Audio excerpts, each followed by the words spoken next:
শুভ সকাল বন্ধুরা। আজ চলে এসেছি আমাদের নতুন বাড়ির কাছে কিছু সবজি নিতে। এই যে দেখালাম আমাদের গ্রামের রাস্তা, এখান থেকেই শুরু হয় আমাদের বাস স্টপ। আর আমরা চলে এসেছি আমাদের সবজির বাগানে কিছু সবজি নিতে। বাড়ির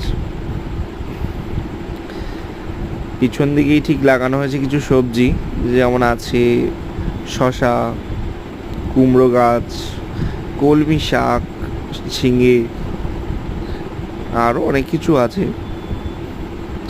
আমরা চললাম, দেখি শশা গাছ